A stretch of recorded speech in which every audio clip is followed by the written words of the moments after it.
Queridos amigos, queridas amigas, que o Senhor seja conosco e nos envolva na sua paz, na sua proteção. A expressão parábola, tecnicamente, provém de dois vocábulos gregos. A princípio, o verbo balien, que significa, em grego, atirar, lançar. Ao lado da expressão para, que em grego antigo significa ao lado de, em torno de.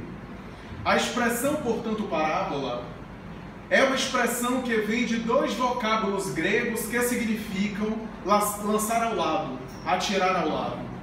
A parábola, portanto, é uma figura de linguagem, uma figura de estilo, uma espécie de estratégia da linguagem para o indivíduo, através dela, utilizar-se de metáforas por meio de elementos comparativos, a fim de transmitir um ensinamento que, se fosse dado de uma maneira frontal, talvez não lograria o mesmo efeito, o mesmo significado.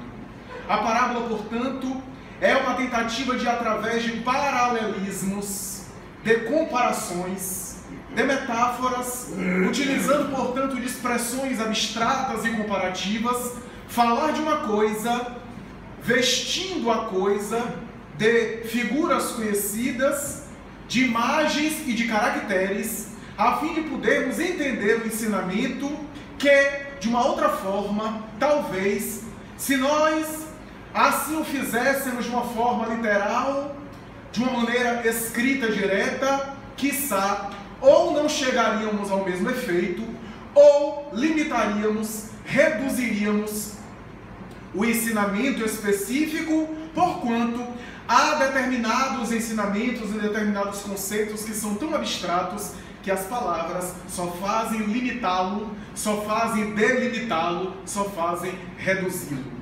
A parábola, portanto, é uma expressão que era muito utilizada nas expressões da poesia, da literatura, da comédia e da tragédia grega, da mitologia, de uma forma geral, e que está presente nas tradições folclóricas de todas as épocas, em que, através desses símbolos especiais, naturalmente que se logra ensinar à comunidade valores essenciais da tradição que passam geração após geração. É por essa razão que a semiótica, disciplina que se utiliza, que estuda tanto a comunicação e os símbolos, reconhece que os símbolos têm um potencial excepcional de transmitir comunicação, de transmitir mensagem, a ponto de os especialistas dessa disciplina afirmarem que é o recurso mais forte de comunicação de todas as épocas, a utilização de símbolos, porque o símbolo transcende os idiomas específicos, as idiosincrasias da linguagem, uma vez que há símbolos que são universais, que são elementos que estão presentes em qualquer cultura. A ideia, por exemplo, de casa, a ideia, por exemplo, de pessoa, a ideia, por exemplo, de vegetação. Aliás, a psicologia contemporânea, particularmente do século XX, quando estruturou uma série de avaliações de psicodiagnósticos, avaliações psicométricas, avaliações psicoterapêuticas, utiliza-se muitas vezes de símbolos universais, como é o caso da famosa avaliação HTP, que é a expressão em inglês de House, Tree, Person, equivale a dizer casa, árvore e pessoa, que são símbolos que estão presentes em qualquer cultura, e em qualquer cultura sempre há a noção no inconsciente de casa, de árvore e de pessoa. São, portanto, elementos que são padrões universais. Daí esses elementos que mais tarde seriam estudados por Carl Gustav Jung, aos quais ele deu o nome de arquétipos, esses padrões universais, que não obstante poderem mudar de roupagem, permanecem com a essência na mesma, a ideia do feminino e do masculino, a ideia do bem e do mal, as polaridades da realidade consciencial, a ideia de algo que é sombrio, que está obscuro, e algo que é iluminado, que é claro, a ideia do religioso, que também está presente em qualquer cultura, a ideia do metafísico, do transcendente, do divino, e assim por diante. Jung vai dizer que esses padrões que estão presentes em cultura, nada obstante a roupagem diferente que caracteriza cada religião, cada cultura, cada tradição, mas cuja essência é a mesma, são arquétipos, padrões universais. São, portanto, marcas que estão no inconsciente coletivo, portanto, no padrão consciencial e psíquico da humanidade. São marcas ancestrais, são marcas de origem, a ponto de esses símbolos serem objeto de estudo dos mais variados pensadores na área do comportamento humano, na área da psique humana, que tenta entender como é que é o nosso funcionamento mental, muito complexo, aliás, a partir desses símbolos. Porque antes mesmo de estruturar a linguagem escrita e oral, nas manifestações mais primitivas das cavernas, das escritas rupestres, os símbolos, os desenhos eram colocados do ponto de vista paleontológico a determinados símbolos escritos em cavernas que datam cerca de 60 mil anos antes de Cristo. A ponto de se pensar que esses símbolos era a tentativa do homem primitivo revelar de alguma forma o seu modo de funcionar, o seu modo de pensar, o seu modo de interagir no mundo e de alguma forma transmitindo para nós hoje, graças aos estudos da paleontologia, da sociologia, da antropologia, como era em um recorte as sociedades daquela época. É que vale dizer que esses símbolos que têm sido revelados de alguma forma também confessam, expõem o modo de funcionar psíquico da criatura. Foi por essa razão que Sigmund Freud, o pai da psicanálise, tanto se interessou pela mitologia, particularmente as grandes tradições mitológicas dos gregos, que ele tentou estudar para identificar ali o inconsciente humano.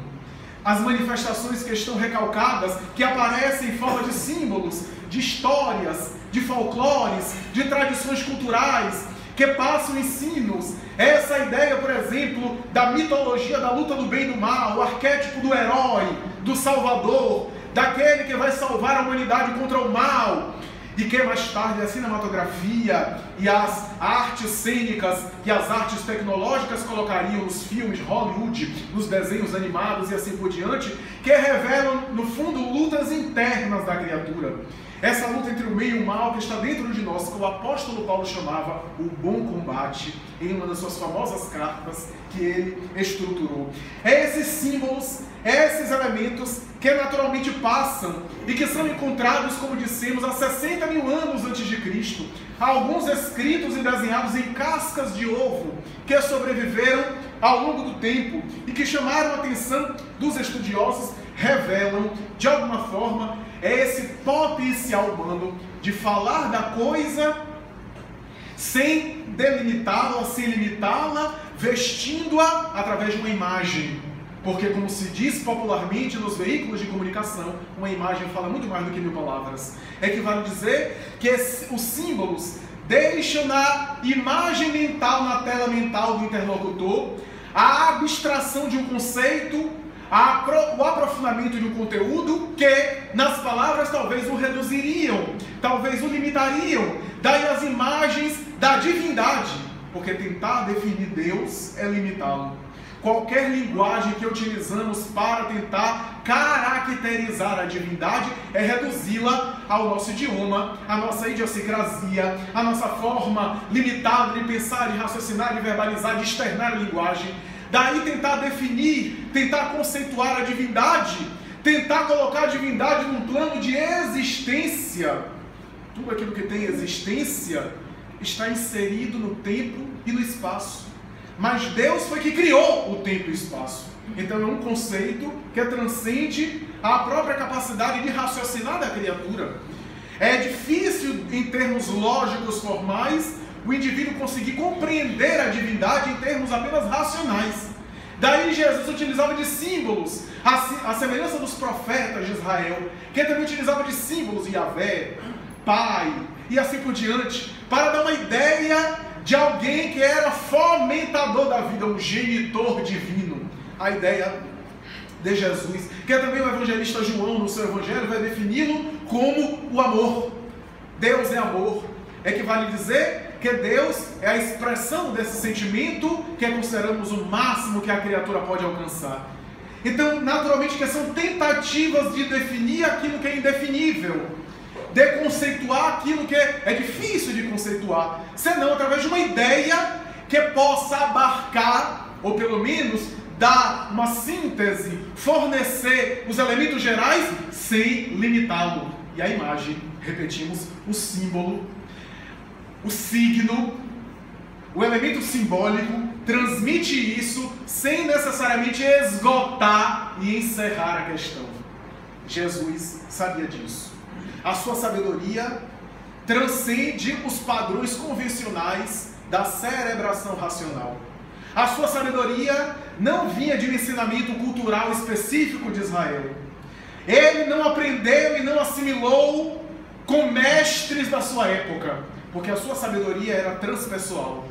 Possuía, naturalmente, transcendia aos padrões da fecundação sexual, da matéria, e ainda menos ainda do ensino da parentela corporal na tradição com a sua família, que era constituída, a sua família, de pessoas simples, desprovida de cultura sofisticada e acadêmica convencional, a ponto de sua própria mãe e o seu pai se assustar com o diálogo que ele estava mantendo com 12 anos de idade, com operadores da lei, com doutores do Sinédrio, que eram autoridades legais, portanto juízes do Sinédrio, com quem Jesus estabeleceu um diálogo, segundo a narração bíblica, a ponto de preocupar a própria mãe, porque aquelas eram autoridades farisaicas, e ela ficar assustada diante do diálogo do menino, que estabelecia uma conversação a respeito do Torá, das tradições antigas do Antigo Testamento, a ponto de embaraçar os doutores da lei, com 12 anos de idade, fazendo-a ficar profundamente perturbada, e a seu pai também, José, que ali via desde cedo um menino especial. A sua sabedoria transcendia os padrões convencionais dos neurônios cerebrais, porque transcendia a estrutura da matéria, com todo respeito àqueles que defendem a tese de que Jesus aprendeu com a sabedoria dos essênios, que esteve com os essênios pela infância e mais tarde, aos 30 anos, foi divulgar a sua mensagem fruto do ensino dos essênios, com todo respeito aos essênios, porque os essênios eram uma seita espiritualista, que eram pessoas dedicadas à paz, ao amor, que acreditavam na reencarnação e esperavam a chegada do Messias, mas Jesus estava acima dos próprios essênios. O próprio Emmanuel, o espírito nobre, através de Chico Xavier, em A Caminho da Luz, vai dizer que é provável que Jesus tenha ido mais tarde aos essênios, para que os essênios soubessem que ele já estava na Terra.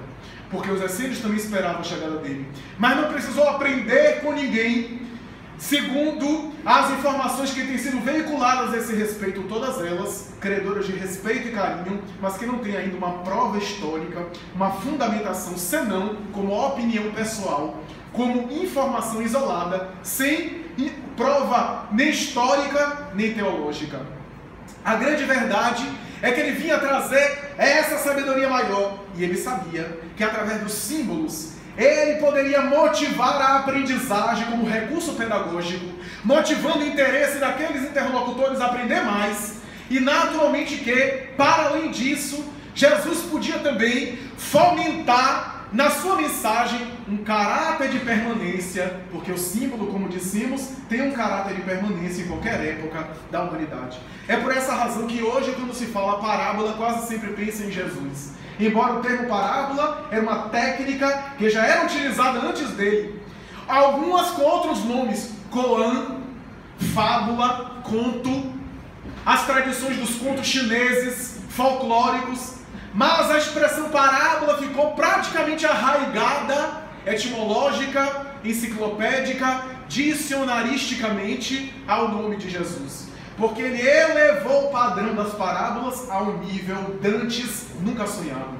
Ele colocou as parábolas em um conceito elevado, porque ele conseguiu não apenas ensinar um conjunto de ética a mais profunda, sofisticada, elevada e saudável da humanidade, sintetizando a sabedoria de todos aqueles avoengos e fundadores de religião antes dele, mas também ele conseguiu falar da alma humana e mexer no inconsciente, no psiquismo humano, através de elementos simples e universais. Azeite de oliva, talentos, a moeda da época, que pode ser convertida para a moeda atual, virgens, casamento, festa de casamento, comida, túnica nupcial, grão de mostarda, semente, são elementos universais que ele utilizava para compor essas maravilhosas instruções que se encontram no seu Evangelho. O caráter e permanência da mensagem de Jesus foi possível ser estabelecido a partir das suas parábolas, porque as suas parábolas conseguiram preservar o seu ensinamento com sabor de atualidade e, ao mesmo tempo, ensinar através de imagens para que cada pessoa pudesse absorver de acordo com o seu nível de maturidade. Porque a parábola é assim. A parábola é uma imagem que a pessoa penetra mais ou menos de acordo com a sua capacidade de absorção. Se eu leio uma parábola hoje, eu tenho um entendimento e assimilo com uma profundidade. Talvez daqui a 2 reencarnações eu vou ler a mesma parábola e vou ter uma maturidade maior, um aprofundamento maior. Daí essa foi a grande sabedoria de Jesus. Conseguir atender todos os níveis de consciência através dos seus ensinos parabólicos. Augusto Cury, o psiquiatra brasileiro, declarando-se recentemente como espiritualista, embora quase toda a vida inteira declarava-se ateu, e mesmo quando lançou as obras que o fez famoso a respeito da inteligência do Cristo, ele dizia que, meramente do ponto de vista psíquico e psiquiátrico, a mensagem de Jesus tem um sabor especial. E as suas parábolas também tinham a intenção de impedir que a sua mensagem fosse adulterada. Porque com as parábolas seria difícil adulterar a sua mensagem. Porque, naturalmente, que a gente pode trocar, enxertar, adicionar elementos estranhos em uma frase literal. Basta trocar uma vírgula. Basta mudar um ponto, uma pontuação, mas como é que a gente vai mudar uma história toda redonda, toda estruturada e amarrada? Se a gente muda a história, a gente muda todo o sentido da história. Mudou um detalhe e perde o sentido. Daí as parábolas de Jesus preservam os seus ensinamentos. E quase sempre ele começava a parábola dizendo: o reino dos céus é semelhante a... e tentava definir o que era o reino dos céus. Porque um reino exterior, um reino político, é fácil de definir. Mas o reino interior, o reino dos céus, um estado de plenitude, um estado de bem-aventurança é difícil. E dentre todas as parábolas, a mais famosa talvez, e a mais conhecida, e segundo a maioria dos estudiosos, deve ter sido a primeira, é a parábola do semeador.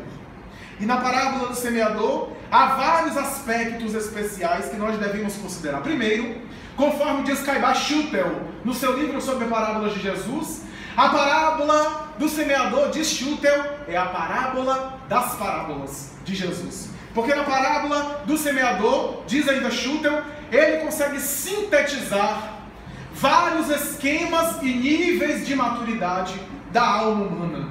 Mas não apenas isso, a parábola do semeador parece ter sido enunciada, segundo a maioria dos especialistas, depois do discurso do Sermão do Monte. É como se Jesus discorresse sobre o Sermão do Monte. Carlos Pastorino, inclusive, defende esse ponto de vista. É como se Jesus tivesse dito o Sermão do Monte, que aqui para nós deve ter sido um discurso muito estranho, mesmo para os apóstolos.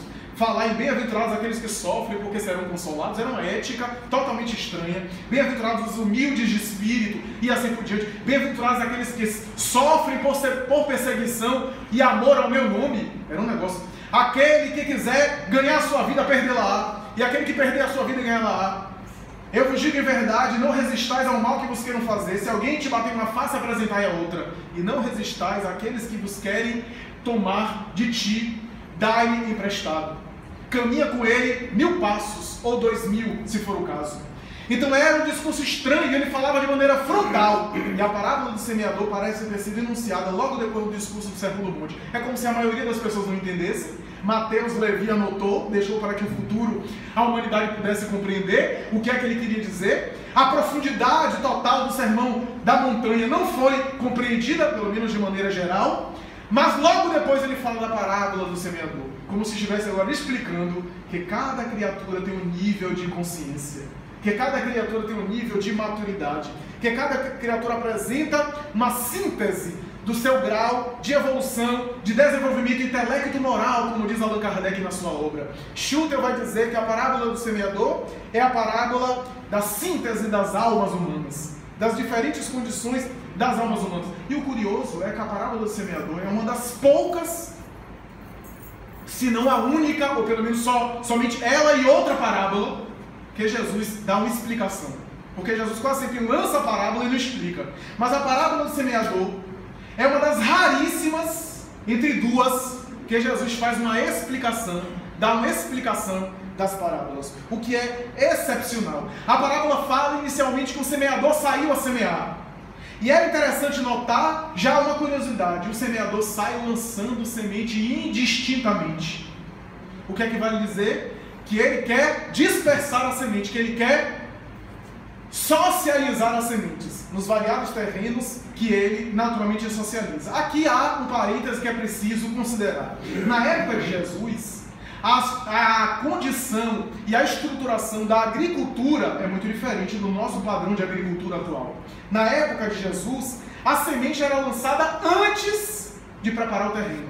Então quase sempre o terreno é estruturado dentro daquela condição da última colheita, onde as últimas sementes, os últimos frutos, as folhas da última colheita ainda estão, as pedras, os espinhos das últimas plantações ainda estão ali, os pedregulhos, os animais que passam pela terra, deixando a terra muitas vezes sáfara, a terra muitas vezes improdutiva, a terra muitas vezes sem condição. O semeador, quase sempre na época de Jesus, era uma prática da agricultura, jogava sementes, depois com um animal que tivesse naturalmente uma espécie que carregasse uma espécie de arado, passava pelo terreno, sulcando a terra, a fim de que aí sim as sementes pudessem produzir a partir daí e dando na próxima colheita. Então é um elemento da agricultura na época de Jesus, para a gente ter uma ideia. Mas ainda assim os estudiosos percebem, como quase toda a parábola de Jesus, que não deve ser lida ao pé da letra, porque senão a gente não entende. Porque o semeador da parábola de Jesus parece não se preocupar com o local onde a semente é atirada. É óbvio que na época não havia tanta preocupação, mas ainda assim havia o direcionamento, havia a ideia. Claro que não é como atual, em que o estudioso mede o pH, altera o pH da terra, prepara a adubação, etc., para depois só oferecer a semente. Não era assim. Preparava-se depois, mas ainda assim se atirava e direcionava em determinado terreno. Mas na parábola do semeador, se a gente for ler ao pé da letra, parece que o semeador não tem capacidade, é inábil. Parece que o semeador não tem competência suficiente. Mas não é isso que a parábola quer dizer. A parábola não quer chamar atenção para uma possível incompetência do semeador. Ele parece lançar propositadamente em terrenos, inclusive, inadequados, se a gente for ler ao pé da letra. Mas se a gente for ler com atenção, em espírito e verdade, a gente percebe que o enfoque da parábola não é no semeador. Não é uma incapacidade do semeador, mas uma incapacidade do terreno. Uma incapacidade do terreno de absorver, de receber a semente. É isso que Jesus enfoca o tempo todo na sua parábola. Diz Mateus, embora a palavra está em Marcos e está em Lucas também, e em Marcos há uma narração pitoresca, porque ele acaba a parábola e em Marcos tem assim: e ouça aqueles que têm ouvido de ouvir. Né? Essa frase já é o resumo da parábola. Porque se a parábola está falando de diferentes níveis de consciência, há aqueles que têm ouvido de ouvir e aqueles que não têm ouvido de ouvir. Esse ouça o que tem ouvido de ouvir já está dizendo que há diferentes níveis de maturidade, há diferentes níveis de consciência. Que coisa estranha, que coisa interessante, que coisa curiosa. É como se Jesus concluísse a parábola em uma frase que sintetizasse toda a parábola. depois que ele explica a parábola, porque ele vai explicar. E em Mateus, capítulo 13, versículo 1 a 23, peço licença para ler, é a Bíblia do padre João Ferreira de Almeida, uma das traduções mais conhecidas, que diz: naquele mesmo dia, tendo saído de casa, Jesus se sentou à beira do mar. Logo se reuniu grande multidão de gente à sua volta, o que o levou a entrar numa barca, onde se sentou, permanecendo na margem todo o povo. Disse então muitas coisas por parábolas, falando-lhes assim: aquele que semeia, saiu a semear, e semeando uma parte da semente, caiu ao longo do caminho, e os pássaros do céu vieram e a comeram.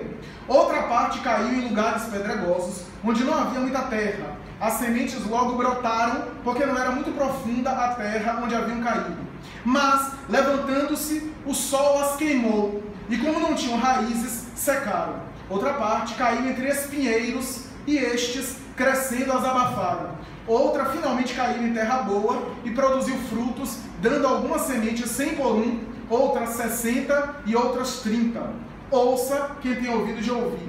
Escutai, pois, vós outros a parábola do semeador. Quem quer que escute a palavra, agora Jesus explica a parábola, o que não é comum em Jesus.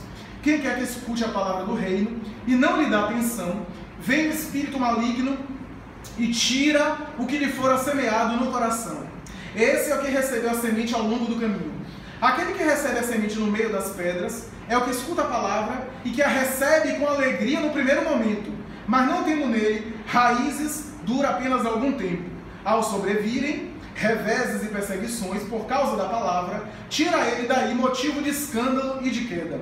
Aquele que recebe a semente entre espinheiros é o que ouve a palavra, mas em quem logo os cuidados deste século e a ilusão das riquezas abafam aquela palavra e a tornam infrutífera. Aquele, porém, que recebe a semente em boa terra é o que escuta a palavra, presta atenção e em quem ela produz frutos, dando 100 ou 60 ou 30 por 1. Detalhe da agricultura. Na época, no máximo era 10 por 1.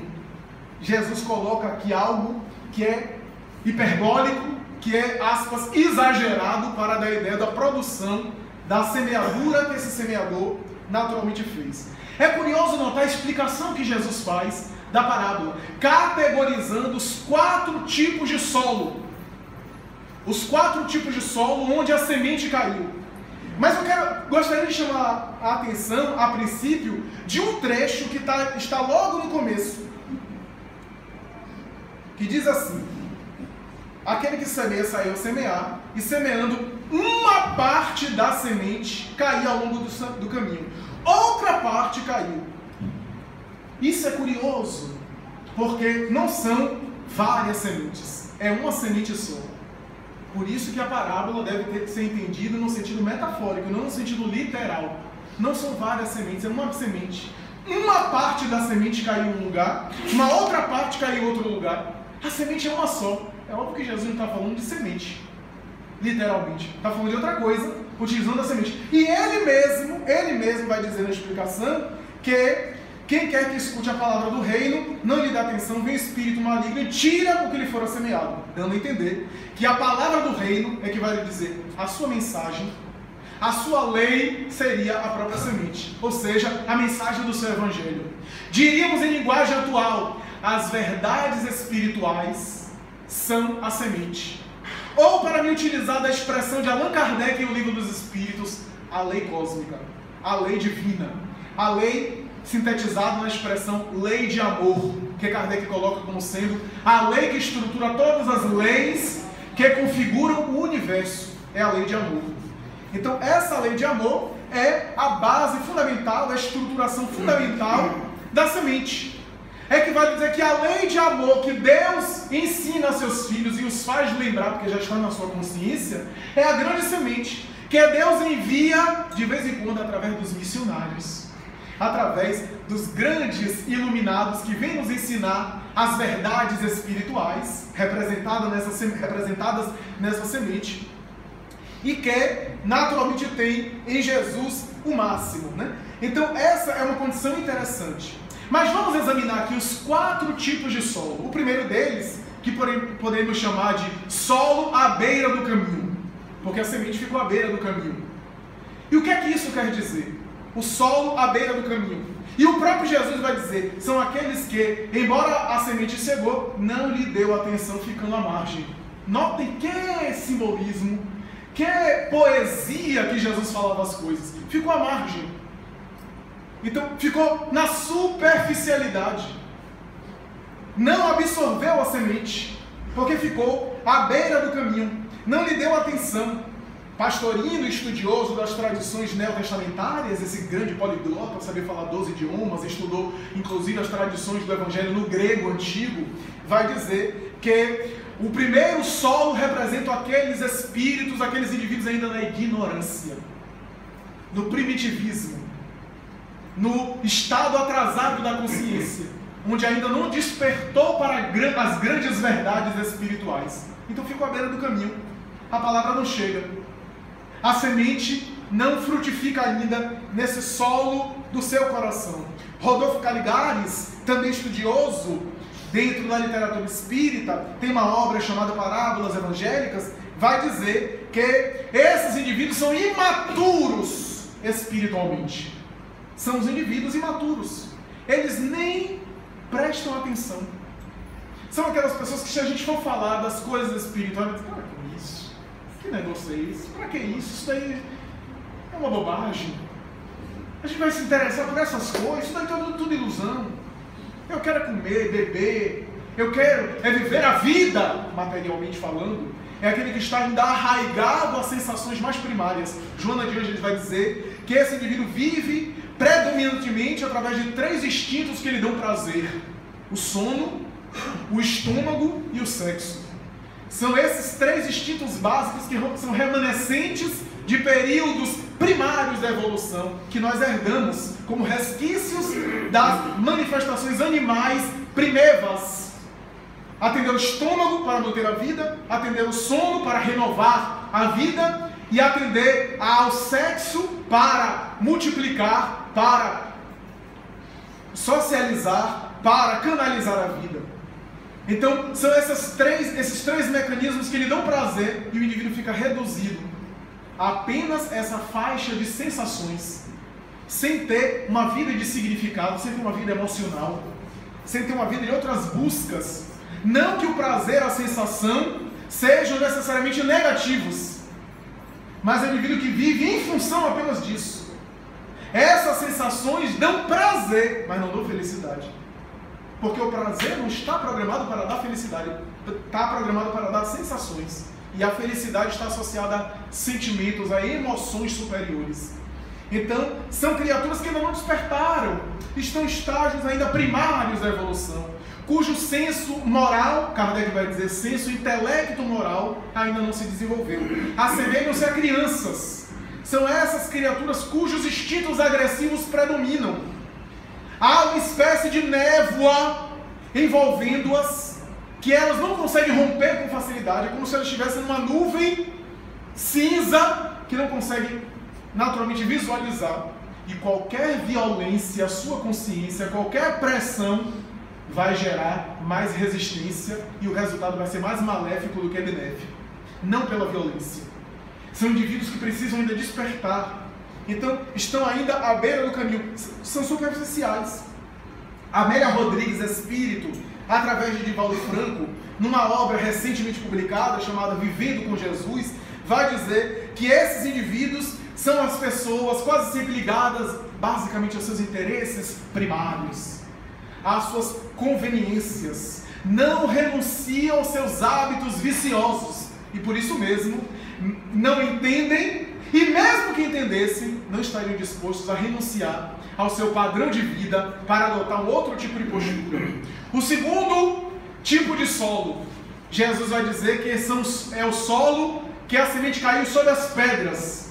Nós poderíamos chamar de pessoas pedregulho. São os indivíduos que o próprio Jesus explica dizendo, recebe com alegria, mas não tendo raízes, duram apenas algum tempo.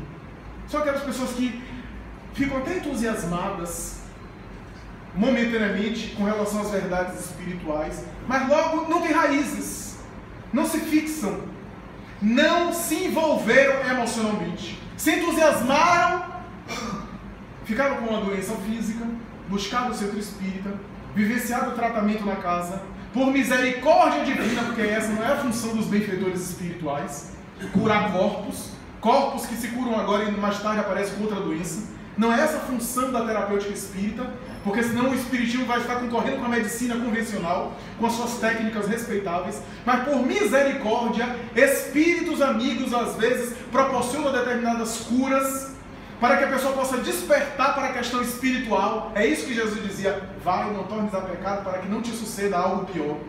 Equivalente a dizer que Jesus associava aquela enfermidade a um drama moral que o espírito trazia, um pecado aqui, uma imperfeição. Ou seja, renova a sua conduta, do contrário, a causa da enfermidade vai permanecer gerando uma outra enfermidade. E alguns doentes curados por Jesus, diz o Evangelho, voltaram a adoecer, tiveram doenças piores, diz o próprio Evangelho. Então, a gente cura uma pessoa, isso é, os benfeitores espirituais curam uma pessoa agora com problema na perna, a pessoa aparece agora na cabeça. E assim por diante. Então, o espiritismo não vem se tornar uma clínica especializada para concorrer com a medicina acadêmica convencional, não é isso. Mas, por misericórdia, a pessoa recebe uma cura. Ela, através do tratamento espírita, por irradiação bioenergética, através dos passes, da assistência espiritual, se sente bem, e fazendo o tratamento também convencional, porque os tratamentos se conjugam, melhora, fica entusiasmadíssimas. Até as primeiras manifestações de conflitos, e a pessoa naturalmente se envolve aos seus interesses e se afasta. Eu vejo pessoas dizendo assim: você lembra de mim? Há 10 anos eu estive nessa casa fazendo tratamento, estou de volta por conta da doença. Você é louvado seja Deus. Então, é uma pessoa que ainda não despertou para as grandes verdades espirituais. Sai Baba tinha uma figura que eu acho muito interessante. Ele dizia o seguinte, que as pessoas como determinadas pedras, há pedras que estão nas águas abissais dos oceanos mais profundos, e por dentro a pessoa abre, milênios estão secas por dentro. E há pessoas que são a semelhança de pedras cuja estrutura está no solo e basta uma pequena chuva e nós pegamos, abrimos-las e dentro está cheio de água. E Sai Baba vai dizer: as pedras são como as pessoas. Há pessoas que estão mergulhadas no oceano do conhecimento espiritual e não despertam. E há outras que baixam a chuvinha bem amena e se sensibilizam com uma mensagem, alguma conversa, alguma coisa, e despertam para a realidade profunda do que são. Então, vai dizer Amélia Rodrigues Espírito, na mesma obra citada, que essas pessoas pedregulhos são pessoas que estão ainda petrificadas. São pessoas que até já conseguem se entusiasmar, mas emocionalmente falando se petrificam diante das dificuldades. Porque quando vão perceber, não, a mensagem do Evangelho, a mensagem cristã, ou a mensagem espírita em particular, se o caso da pessoa buscar uma instituição espírita, porque a mensagem de Jesus tem várias roupagens, e pode a pessoa buscar no protestantismo, no catolicismo, e assim por diante.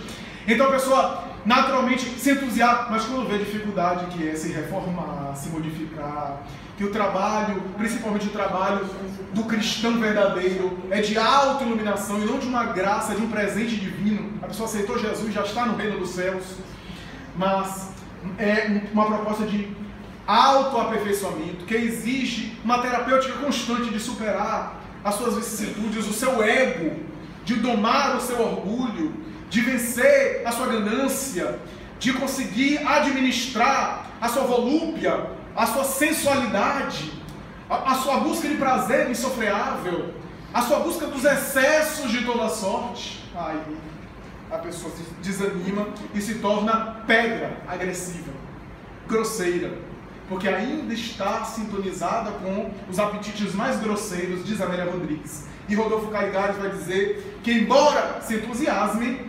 endurecem-se diante das dificuldades que precisariam passar para encontrar a verdadeira plenitude. Não estão interessadas. O terceiro tipo é aquela semente que caiu, ou parte da semente, como diz o Evangelho, que caiu entre os espinhos.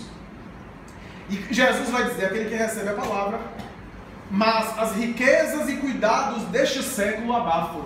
Ou seja, são aquelas pessoas que já compreendem, já sintonizam, já se identificam emocionalmente, diferente dos pedregulhos que ainda estão na grosseria, que estão ainda voltadas mais para o prazer e para o conforto, e não para disposição de renunciar e de seguir adiante. Essas compreendem tudo isso.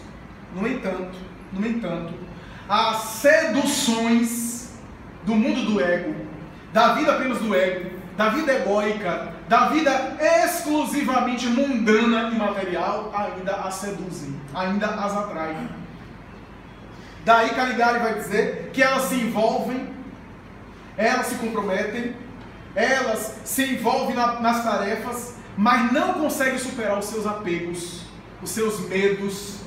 É aquela pessoa que já compreende, e até já se declara espírita, já se declara cristão, se for o caso, católico, romano, evangélico, protestante. É a pessoa que já reconhece, se identificado, mas não necessariamente não vivencia aquilo, não pratica aquilo porque tem que superar os seus medos.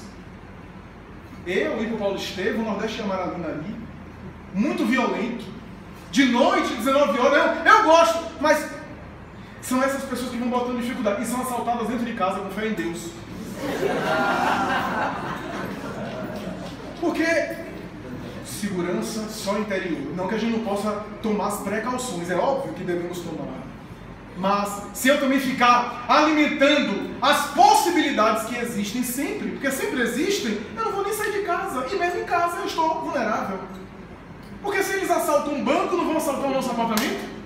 É óbvio que vão. Segurança só interior. Se eu não, mas esse aparelho eletrônico, então eu não vou sair porque eu não vou ser assaltado. Então eu vou deixar de viver a existência por medo de que talvez possa assaltar, porque eu levo até nos bairros mais periféricos. Se for para assaltar, vai ser assaltado.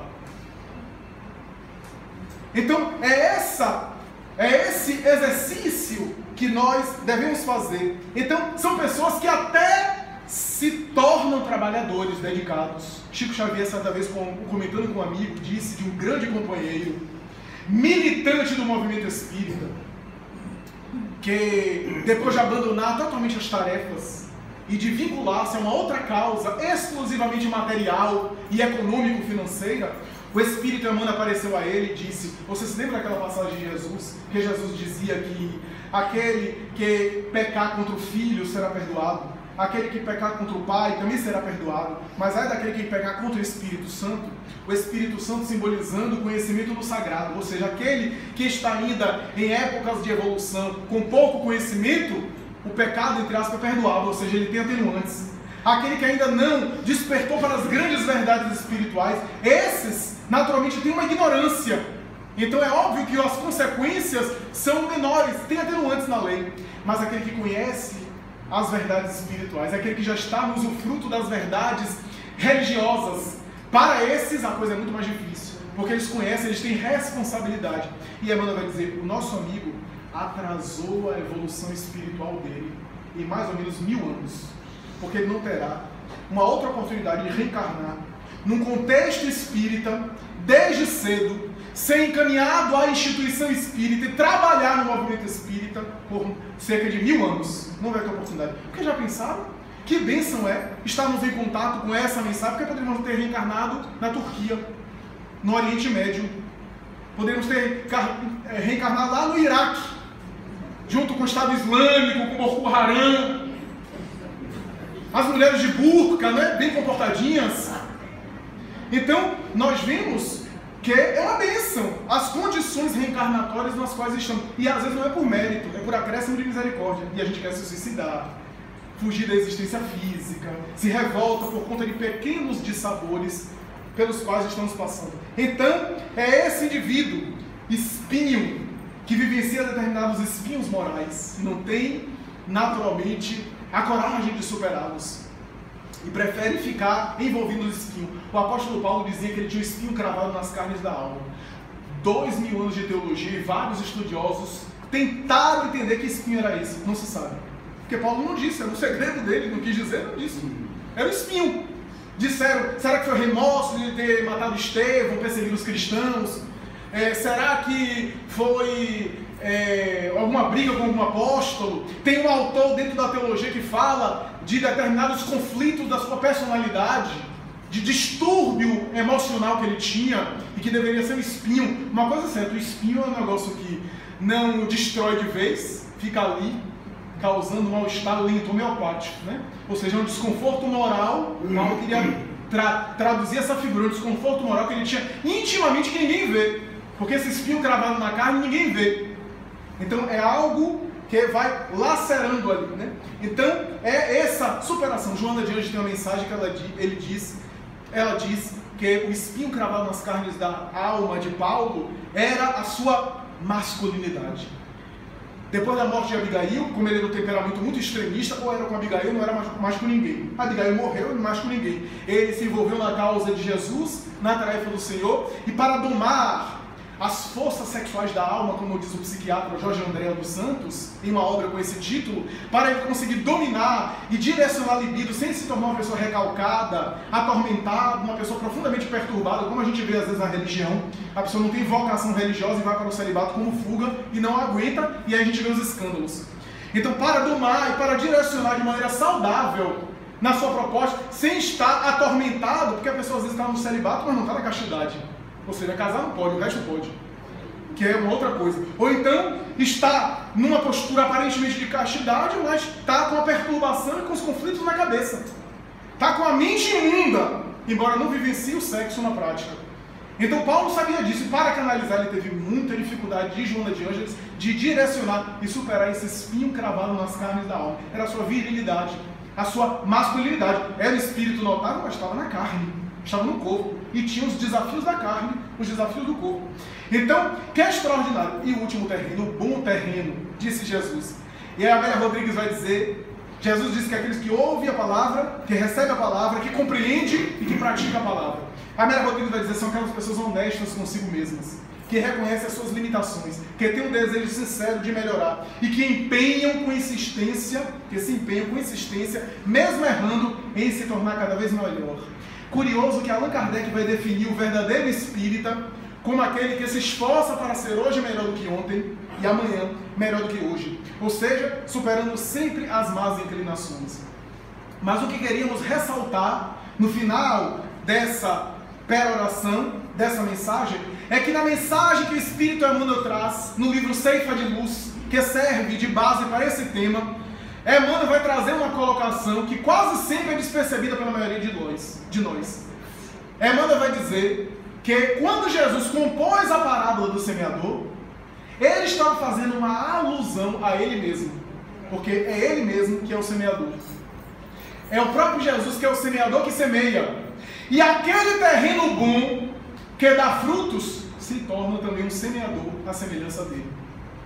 Ou seja, aquele terreno que desperta, como ele é o guia, o modelo, a referência, aquele que desperta se torna agente multiplicador dessa semente e vai, naturalmente, também levar a semente adiante sem a preocupação, porque Jesus é assim. Ele dispensa a semente sem a preocupação se vai dar frutos ou não. Ele está espalhando as sementes para todos nós. E nós é que despertamos quando o terreno está em condição de absorver e de dar frutos àquela proposta. E Emmanuel vai dizer mais. Emmanuel na mensagem vai dizer, já observaste também que na parábola do semeador, o papel da semente é importante? E ele vai fazer toda uma colocação sobre a semente, dizendo que a semente tem o seu papel. Primeiro, vive a solidão, porque mergulha na intimidade da terra sozinha. É que vai dizer que o nosso trabalho de aperfeiçoamento é pessoal e intransferível. Ninguém vai conseguir se iluminar pelo outro. É pessoal. Nós podemos orar pelo outro, torcer pelo outro, mas somos nós que temos que vencer as nossas questões. Da mesma forma que ninguém toma remédio para o paciente ficar bom. Não, a pessoa está gripada, eu vou tomar um remédio para melhorar da gripe. Não existe isso. Da mesma forma, a iluminação é pessoal. Cada um que vai ter que se enfrentar e se superar. Porque a causa da nossa infelicidade está nas deficiências da alma, da nossa alma, que carregamos ainda. À medida que a alma supera-se a si mesma, ela é mais feliz. Diz Allan Kardec que é o céu e o inferno, o código penal da vida futura. Daí Kardec vai dizer, uma alma com mais virtudes é mais feliz do que aquela que tem menos. E uma alma, proporcionalmente, que tem mais vícios é mais infeliz do que aquela que tem menos vícios. É que vai dizer, a pessoa que é ciumenta, coitadinha, porque sofre muito.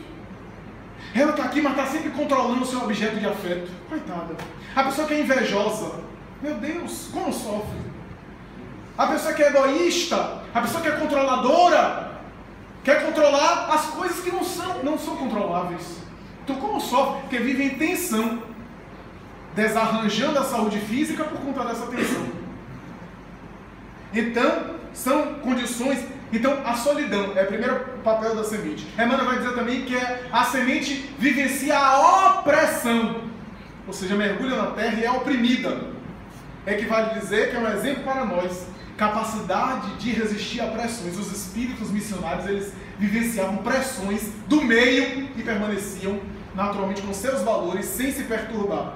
Emmanuel vai dizer que a semente mergulha e se sufoca. É que vale dizer, se envolve na atividade, no trabalho e naturalmente padece as consequências disso no atrito. A semente passa por vermes, por lama, é que vai dizer, entra em contato com as sujidades do meio onde está. É a metáfora da criatura, entrando em contato com as paixões humanas, mas não se contaminando com as paixões humanas. Mas a Emmanuel vai dizer, a virtude também tem muitas sementes. Primeiro tem fé, porque instintivamente ao mergulhar no solo, no subsolo da terra, crê nos potenciais da natureza que vão fazê-la frutificar.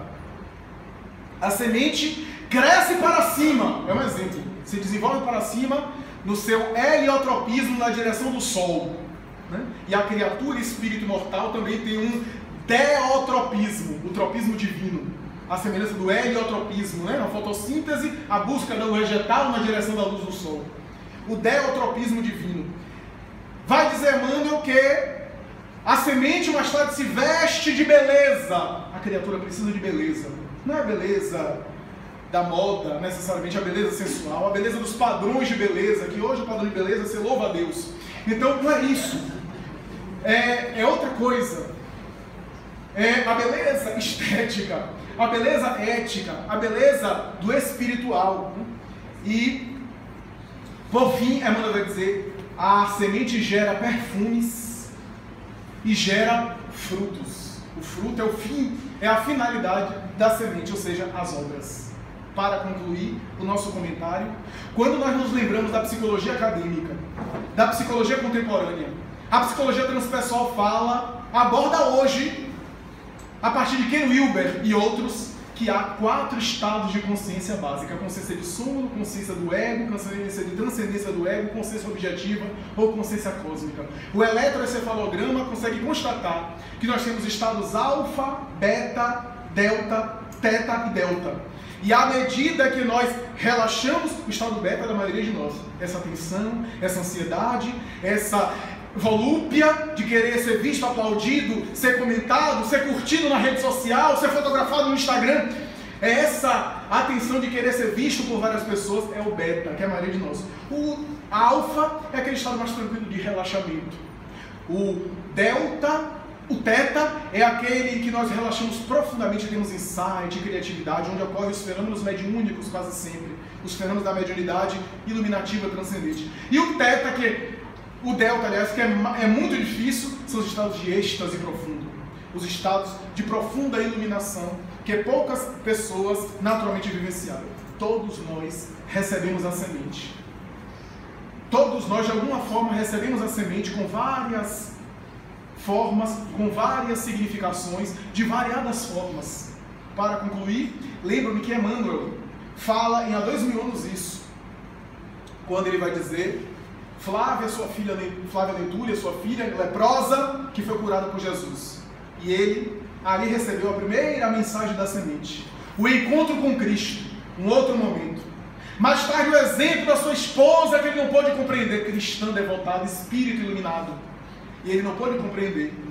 E não soube aproveitar. O próprio Jesus disse a ele: senador, tu tens uma oportunidade agora no relógio dos milênios.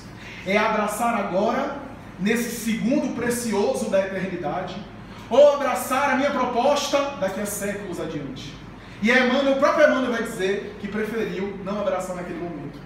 Foi necessário mais de 1500 anos, reencarnando várias vezes, para, como Padre Manuel da Nóbrega, ele se iluminar, levar o Evangelho de Jesus ao silvícola, ao homem primitivo, evangelizá-lo ao lado do seu amigo José Anchieta, que mais tarde reencarnaria como Fabiano de Cristo. A própria filha sua também não conseguiu receber a semente, porque tinha um temperamento muito parecido com o dele, um temperamento também orgulhoso, intrépido, não compreendia a própria mãe, Flávia Lentúlia. Emmanuel vai dizer na obra que a fisionomia dela parecia com a mãe, mas o caráter era igual ao do pai. E foi necessário reencarnar várias vezes Inclusive na Europa, como Joana a Louca, rainha de Espanha e Portugal na época, e que teve vários despautérios, inclusive, para só receber a semente no século XX, como Francisco Cândido Xavier. Flávia Lentulha, filha de Emmanuel, na época, volta como médium mineiro e aí se ilumina. E ele próprio, em uma mensagem chamada 30 anos com Chico Xavier, no livro de Clóvis Tavares, ele vai escrever uma mensagem dizendo assim: só 1500 anos depois, como Padre Manuel da Nóbrega, eu pude dar o meu testemunho e me iluminar, como fez minha querida esposa Lívia há 1500 anos atrás antes, quando, na época de Jesus, soube compreender a sua proposta e segui-lo integralmente e doar-se a sua vida em homenagem ao reino. A semente. Cada um desperta da sua forma. Então, quando a gente vê alguém intolerante, alguém agressivo, ou alguém que ainda está em dúvida para despertar, não se apoquente não, porque talvez ele esteja 500 anos assim e está despertando agora. Talvez ele tenha mais de 10 encarnações naquele padrão e já está bem melhor agora. É essa tolerância que é o nível de consciência da parábola do semeador nos oferece nos diferentes estados da alma. Muita paz.